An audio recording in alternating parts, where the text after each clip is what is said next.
राज्यातील 1 लाख शेतकऱ्यांच्या शेतात AI वापराचा प्रयोग केला जाणार आहे। ऊस शेतीत AIचा वापर करण्यासाठी VSI सोबत करार करण्यात आलाय। यासाठी शेतकऱ्यांना प्रति हेक्टरी 25,000 रुपयांचं अनुदान देण्यात येईल।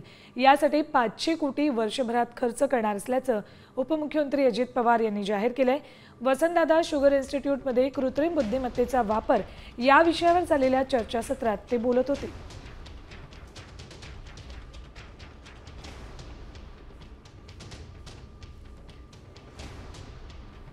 बघा, ऊसाच्या शेतात AIचा वापर कसा होणार आहे। 1 लाख शेतकऱ्यांच्या शेतात AIचा वापर केला जाणार आहे, प्रयोग केला जाणार आहे। या प्रयोगासाठी VSI सोबत करार करण्यात आलाय। 10,000 शेतकऱ्यांना VSI राज्य सरकार 90,000 रुपये अनुदान देणार आहे। उर्वरित शेतकऱ्यांना प्रति हेक्टरी 9,250 रुपये अनुदान दिले जाईल।